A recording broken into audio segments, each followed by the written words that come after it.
when you're just starting out, you just think, well, I need all these things, but I'm going to start with whatever's cheapest, which is the right thing to do. But I started without really understanding the differences.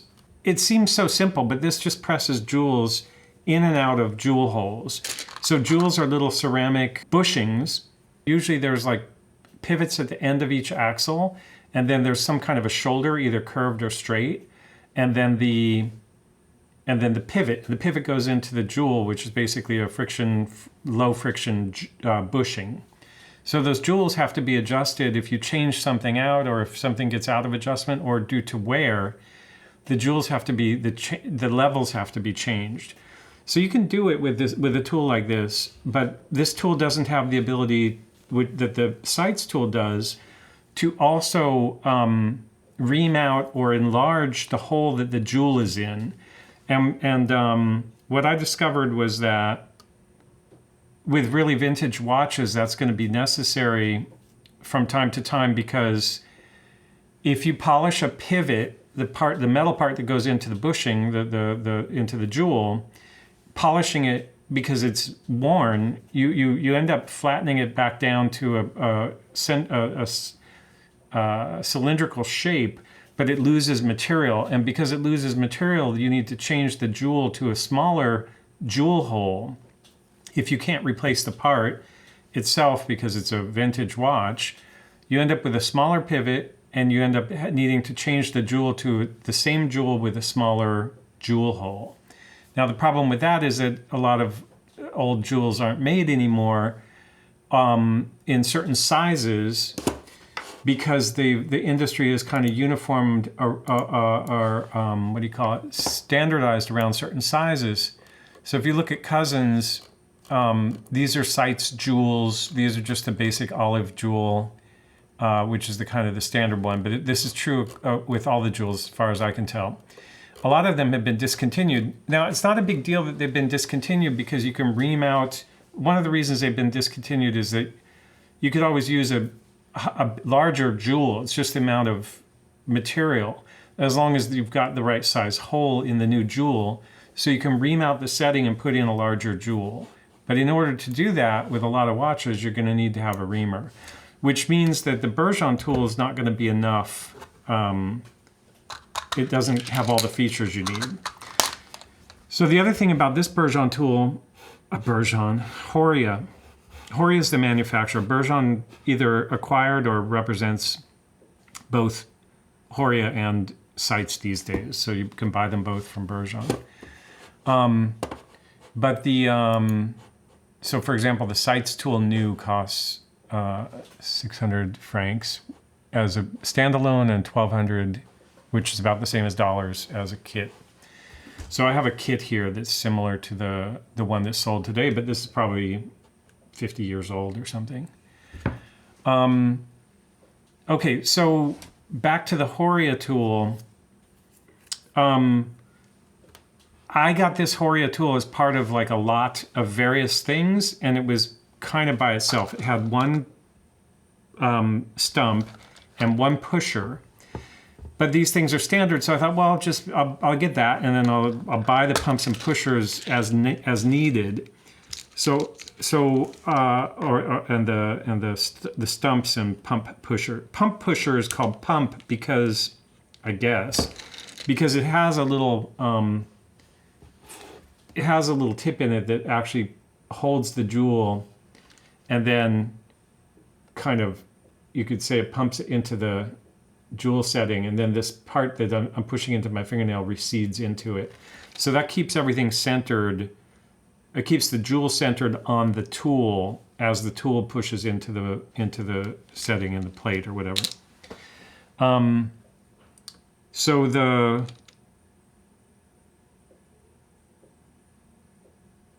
I bought these accessories separately, and I think I bought 5 stumps that were fairly cheap, like $15 for the set of 5. And then I bought a few different pump pushers, because before I bought the Seitz tool, I went through some plates, a base plate for an ETA 2783, and looked at the size of the jewels. That's kind of late 60s ETA automatic movement that is kind of common representative of what the watches I'm interested in has. I went through and I was like, well, you don't need like every single 1/10 of a millimeter size in these pump pushers because you can push jewels in with one that's slightly undersized. So I just bought a few, I think 3 different pump pushers. But then I got into another thing that I realized, this may be the plate I was using as to experiment with. I realized something else, which is in order, I have this movement, it's 2783, and I broke the Inca block spring on one of the settings. So you can't really see here because this, I've replaced this with a new spring, but basically I broke this spring, and this is an Inca block setting. So this is like a setting within the plate that the whole metal setting comes in and out, and that's because it's a spring. There's the Inca block and KIF are spring settings so that they're particularly on the balance staff. The balance can knock around a bit and it won't break the pivots immediately. The spring gives it some resilience if you drop your watch or whatever. So, but that whole setting is rather complicated, and so the whole setting pushes in and out, and it's larger than any kind of regular sized jewel because it has that setting within it, and then it has a brass bushing within that, and a jewel with two jewels within the brass bushing. So it's larger. So then I was like, okay, so then I need to buy a large pump pusher to be able to deal with the Inca block, getting that Inca block setting out. And the reason I needed that is because to replace that metal part, you can't put it in there unless you push the whole Inca block setting out. You can buy the replacement springs, but you have to be able to remove the whole Inca block setting to get it in and push it back in. Okay, so then that made me start looking at the Seitz tool and also the reamer capability of the Seitz tool. There's one more thing I want to say about the Horia tool though before I move on, which is it's still a great tool. You can set the exact depth that you want to go into the plate with a built-in micrometer here. But they come in 2 different sizes, and the regular or the old school one was 3mm diameter for the pump pushers and 4mm diameter for the stumps. That's the diameter of the shaft that goes into the base.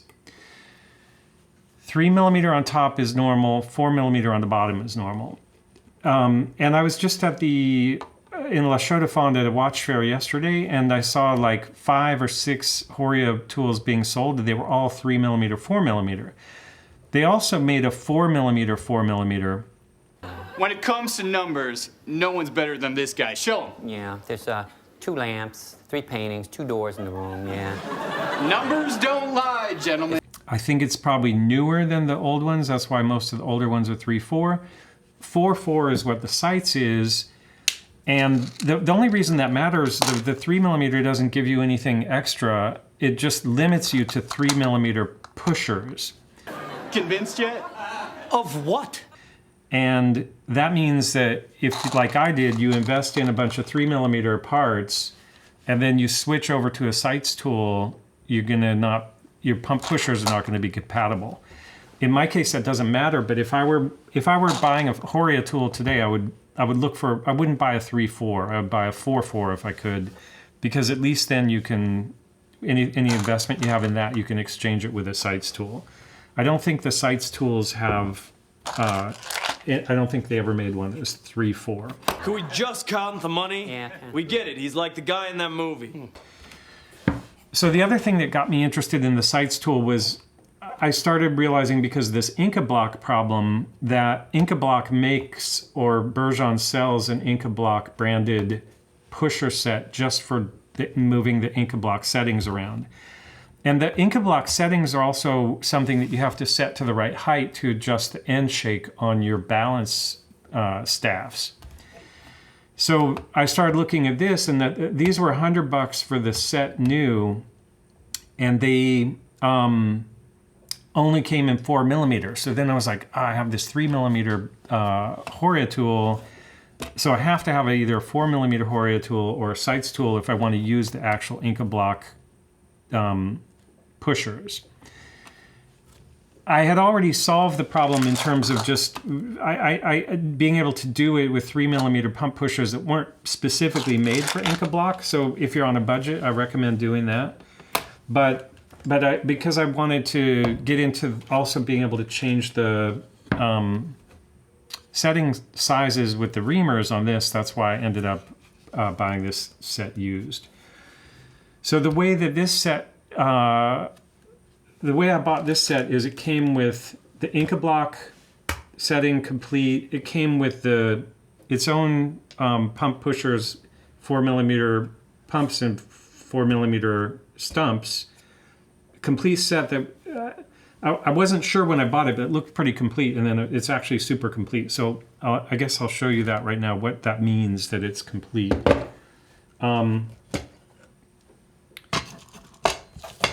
One was damaged, so I also bought a new one of the damaged size, which I'll explain in a second. But other than the one damaged one, what these come with is top row of flat pushers, middle row of pump pushers, and those have the little pins that center the jewel to pump the jewels in. And then the sizes from 0.65mm up to 2.95mm. And the sizes are a little bit different depending on, like these ones are curved. These are for olive jewels, or I'm not sure exactly what these are for, but it just has like, you can see it on this larger one a bit. It's kind of, instead of being flat tipped, it's recessed inward curve tipped. But this is complete. The only thing was, I think 0.75 in the flat one. It looked like it had been damaged in shipping or dropped or something, so it's a little bit bent. And we'll talk about that in a second. And then you've got the reamers, reballen, and so these go in and turn and enlarge the hole in the plate if you need to put a larger jewel in. And then the reamers go in this shaft or staff, whatever you want to call it, replaces, you can pull the one out of the Seitz tool, the standard one that grips any of these 4mm pump pushers. You can replace it with the reamer. I think I've got something set too tight right now for that to go in. There it goes. And then this allows you to turn. It's knurled on the top. So I'll put this one in because hopefully it's the least fragile and I'm least likely to damage it. So put the reamer in. This holds it perpendicular. Get your plate in there on the proper stump. And then you can turn this and drill out or enlarge the hole to the exact size that's a 100th of a millimeter smaller than the jewel, or 1/10 of a millimeter, I can't remember. So you've got the reamer, and that's important. Like I couldn't, in the listing when I bought this, I couldn't see if that reamer was there, but I hoped it was, and it was, so that was great. And then the other thing is, oh, and these other ones are, these are just pushers that are dome-shaped instead of ball-shaped, which is what these are kind of ball-shaped inside, and these are dome-shaped. And then there's a couple of specialty ones with holes in them. I'm not sure if those are for pivots to go in or what. And then some stumps. And that's the complete set.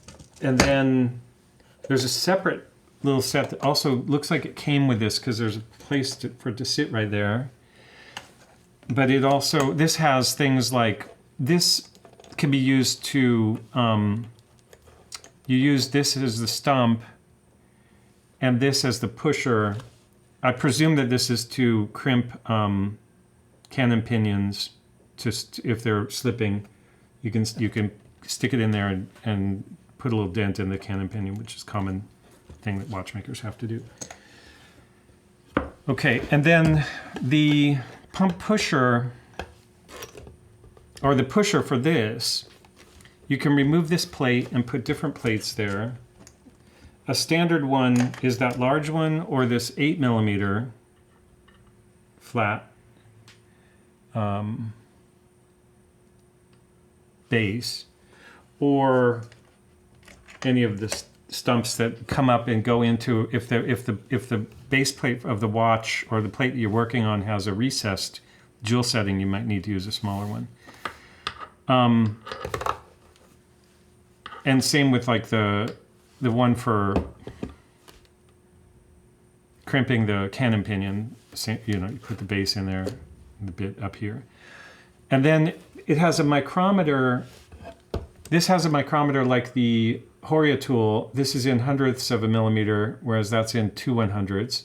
There's also a 1/100ths in the 4mm version, and also the 3, I think. But so this allows you to preset the depth that you want this thing to go down to when you push. And then there's two things about this. One is that if you're worried about this slipping because you've measured and you want to go to exactly this point, you don't want to bump it, you can use this knob to tighten so it won't slip. It won't lose adjustment. And then you can also remove the top of this and replace it with, and this is something that should come with it. If it doesn't, then you might want to wait and buy a different one if you're buying these used. I think I'm missing something here. No, this is right. It's spring. The spring holds the pusher against this cap. This cap screws in. You screw this down tight, and then this becomes like the Horia tool. You don't use the lever when it's set like this. You just use the micrometer the same way you would use the Horia tool, just to go to a certain depth that you had already made notes about what that depth is. And then the other thing is this cap has a screw in it that you can use to zero. All that does is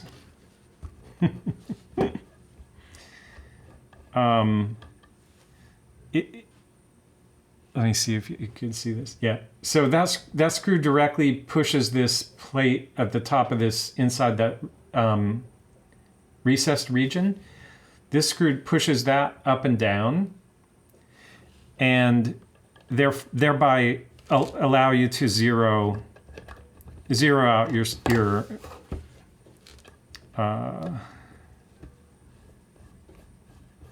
micrometer,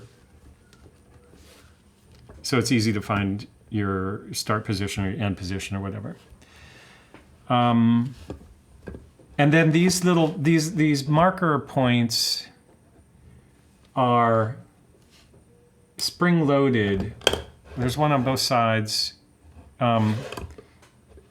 They're 50 units different on one side from the other, so don't get confused about that.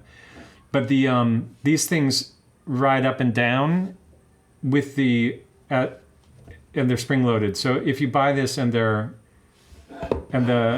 like this one, when I got it, the grease inside was a little bit stiff, so they didn't want to ride up and down. But as long as once I loosened it up with some oil,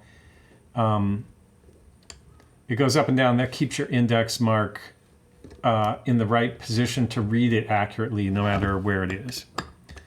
Oh yeah, this comes off for when you're using it like this.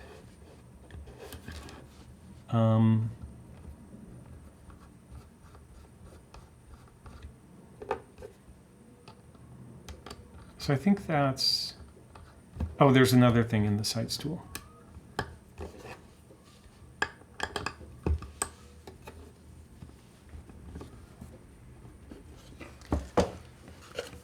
So if you're buying one of these, I don't think the Inca block came with it. I think that whoever had this before me just kept their Inca block setting inside, but it doesn't feel like that's a natural part of it. But this thing definitely is, and the reamer that's inside of that definitely is part of it. Now, I wanted to talk about the reason I bought a new one of these. This was $8 from Bergeon. Or 9 francs. I'm not sure. It just says Bergeon, diameter 0.75, this type number A1.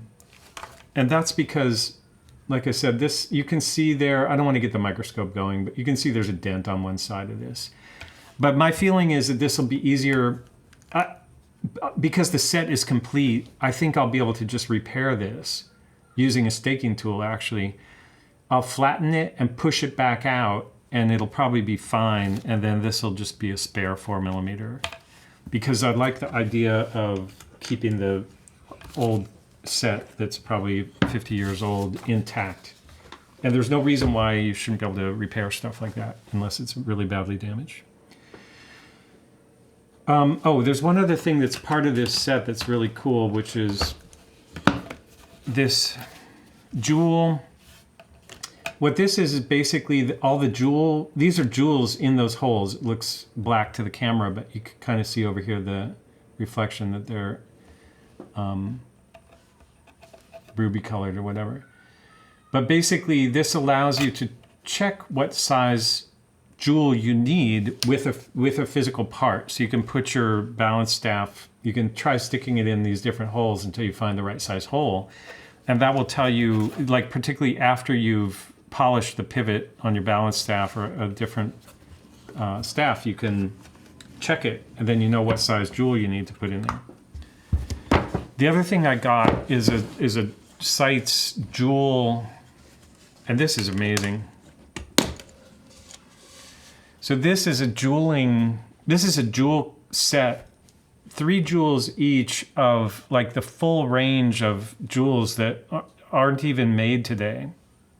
A lot of these have been discontinued. But the reason I bought this, it was part of the lot with this thing. But then, and I was also like, man, I don't want to find out I need a jewel and then go to Bergeon or Cousins, and if you look at the price of these jewels, you get 3 per package for like 20 bucks, pack of 3, 17 pounds, which is like $25. And then you have to wait, and you have to, I think at this point I could know exactly what I needed, but I thought, man, it'd be a lot easier to just have a set where you got everything you need and then replace it after you use it so you don't have that downtime of waiting for jewels. I'll show you one of these just so you see what's going on inside here. So you can see there's like a grid pattern, like the outer diameter of the stone and the inner diameter of the hole. And then these are like the basic olive-shaped ones, and then these are domed, and these are for, what do you call it, end stone, or capstones for Inca block settings, I think. So if we just pick a random one,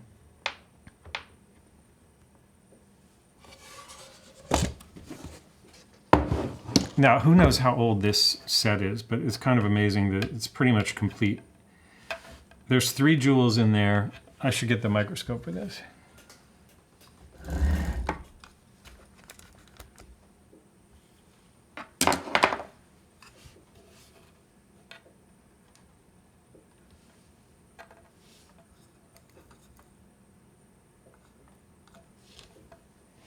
So this thing, these are all kind of aged and dirty, but you know, there's no reason why those jewels are, there's just some oxidation on the glass.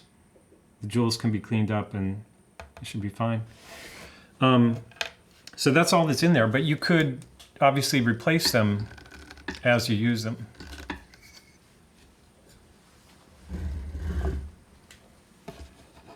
And also there's some, the sizes, if you're doing vintage stuff, you can make a decision if you want to use one that's been discontinued or if you want to ream it out and go up to a size that hasn't been discontinued to keep your discontinued ones in the kit.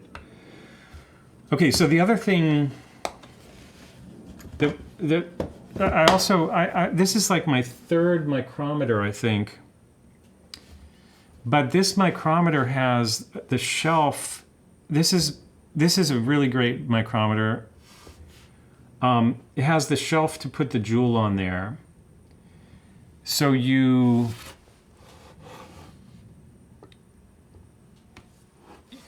it's very hard to measure these jewels. Some of them are so tiny. These are actually quite large compared. Like these are bushings. That's a screw actually. That's a bushing. Look at the size of that thing. This is a rather large jewel, but basically with this kind of micrometer, the other thing people use is I'm going to blow the pronunciation, but there's like a fenstenizer, I can't remember what. Anyway, there's a whole like spring-driven micrometer in a wooden box where you've got the gauge on one side and then these guys on the other side, and it's kind of, the gauge looks more like a gas gauge. But this is also just as accurate in terms of the index to hundredths of a millimeter. And you just put your jewel in there, get your outer diameter. So this outer diameter on this is 120. You've got 1 millimeter right here, and then if you go till it stops, it's 2/10. I think I'm trying to explain too much too fast, and but it's interesting. It's interesting stuff. And if you're following this, maybe if you're not a watchmaker, or you're not learning watchmaking, maybe you got some of what I was saying. If you are, I think you'll understand most of what I'm saying. So also just looking at like eBay, I just did a quick Seitz Jeweling Tool search. So the thing that's going to be interesting is if like you can buy them for $1,200 for basically this kit new from Bergeon in Switzerland. The equivalent of this kit is $1,200. This is 500, 600 used, but it looks quite old.